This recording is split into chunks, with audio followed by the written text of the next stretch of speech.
I have my book with me, and I also have my Kindle, and I packed my headphones. So I think we are ready to go.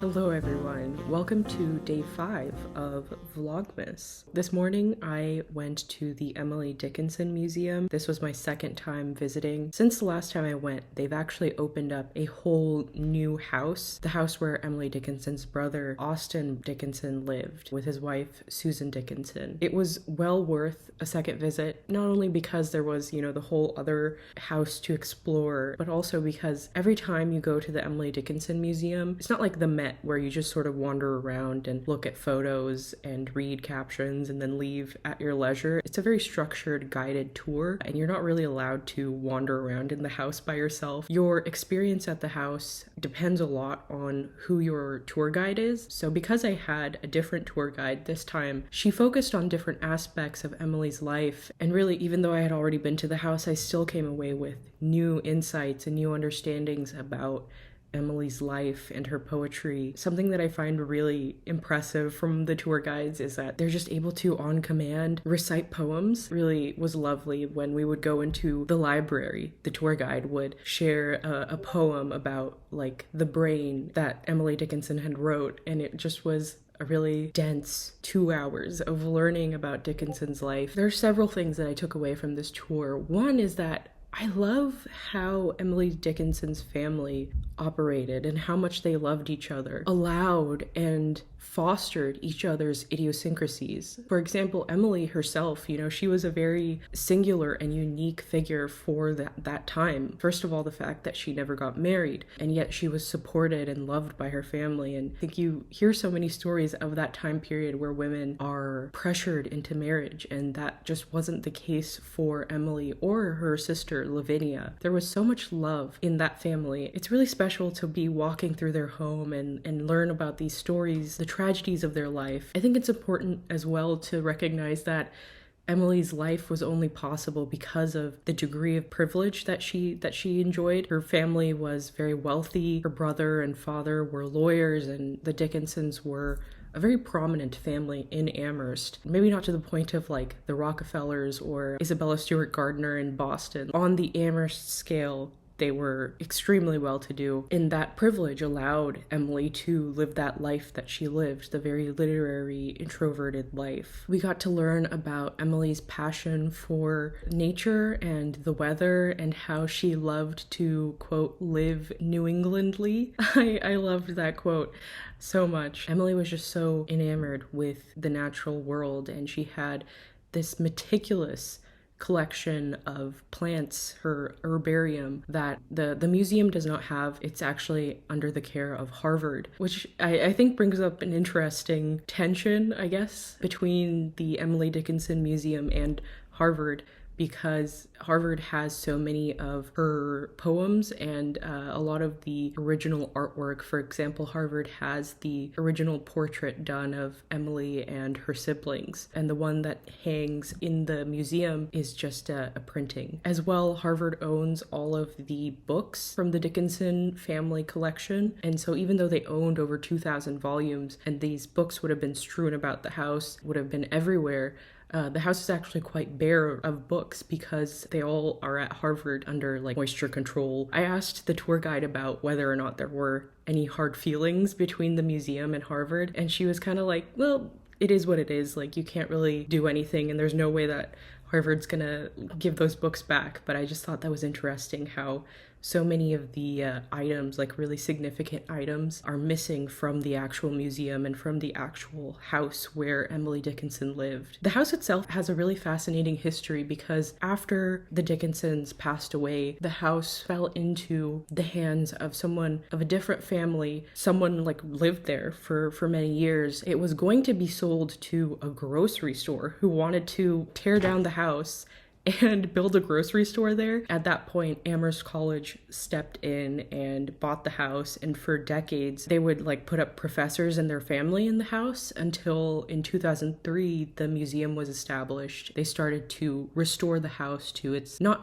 original state, but to the time when Emily was around 25. So it's really interesting that that house where Emily Dickinson lived and grew up and was born, like other people just lived there for many, many years. However, there is a house right next door, just a short walk, where Emily Dickinson's brother lived. They have been in the process of preserving that house because that house was passed down to Dickinson's niece, so Emily Dickinson's niece. The niece gave the house to a couple for safekeeping, for preservation, and she really wanted the house to be preserved because she understood that it was such a significant piece of the Dickinson history. And at that point she would have known that Emily Dickinson was such a significant poet, was famous at that point. As I'm trying to relay all this information, I'm really having a lot of appreciation for the tour guide, being able to relay so much biographical information in such a streamlined way. There's so much to talk about, and her life was so fascinating. Her family was very deeply invested in education. Emily's father really encouraged education, as well as her grandfather, very invested and founded several schools and academies in the Amherst area. But at the same time, Emily's father really thought that the place of a woman was in the house. Emily was the only member of her family to not be a member of the church, and I believe on the church website it says that Emily Dickinson is their most famous non-member. A fact I found really amusing. The last time I went, I did learn about Emily's passion for botany and her very meticulous herbarium. I think I mentioned that already. But something that didn't get covered in the last tour was how much of a baker Emily was. In her sort of reclusive years, she was really known for baking gingerbread, and she would make bread and individual loaves for people around the Amherst area, and she would send people loaves of bread. Yeah, she was very much a part of the community. And I think a general misconception that the museum really tries to push against is this idea of Emily Dickinson as a recluse. The tour guide had a really good phrase. I think she described her as a literary introvert with a lot of correspondences. Over the course of her life, Emily was estimated to have written over 10,000 letters. Of those 10,000, 1,300 survive. Unfortunately, all of the letters that were written to Emily have been burned at her request after she died, which I think was a common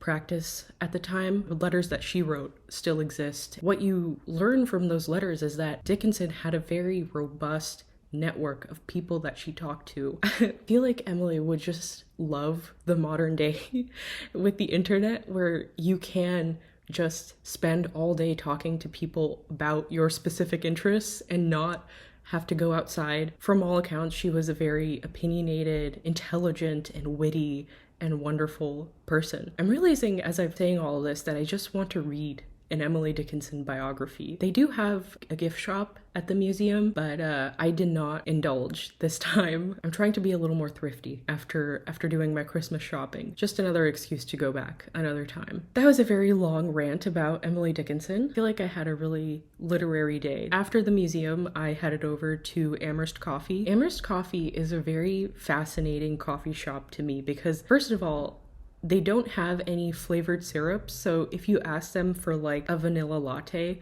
they'll be like, we don't do that here. They only have like chocolate and maple, which I guess I respect.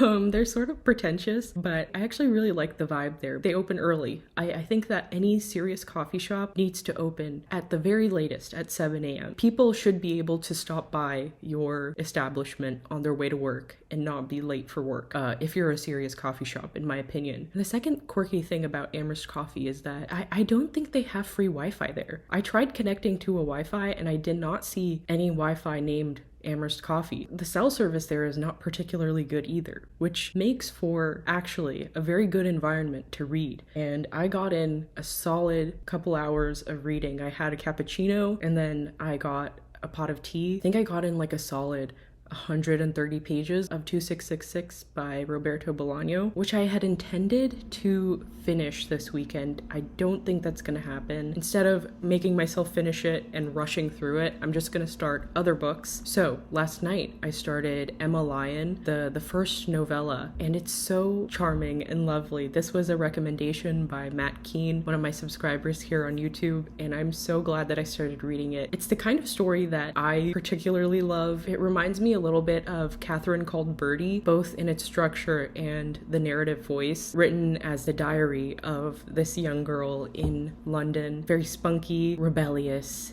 and witty. So far, she's just been describing the neighborhood in London where she lives, and the part of me that loves looking at Zillow and looking at houses on Zillow and sort of like learning about neighborhoods and the different quirks of neighborhoods and the histories of neighborhoods really is enjoying this novella. There's a ghost in the neighborhood as well called the Roman roaming around. I'm into it. The other book that I'm going to start is A Stranger in Olandria. This is a book that I don't know a ton about, to be honest, but I am buddy reading it with Angela from Literature Science Alliance, which I'm so excited about. We're doing a book a day. The novel is divided up into 6 books, so the plan is to read a book a day. So I'm gonna read the first book, and then after that I'm gonna, I think, finish the Emma Lyon novella because it's quite short, and if I have any juice left in the tank after that, I'm gonna read some more 2666. That's all I have for y'all today. Thank you so much for watching, and I will catch you in the next video tomorrow.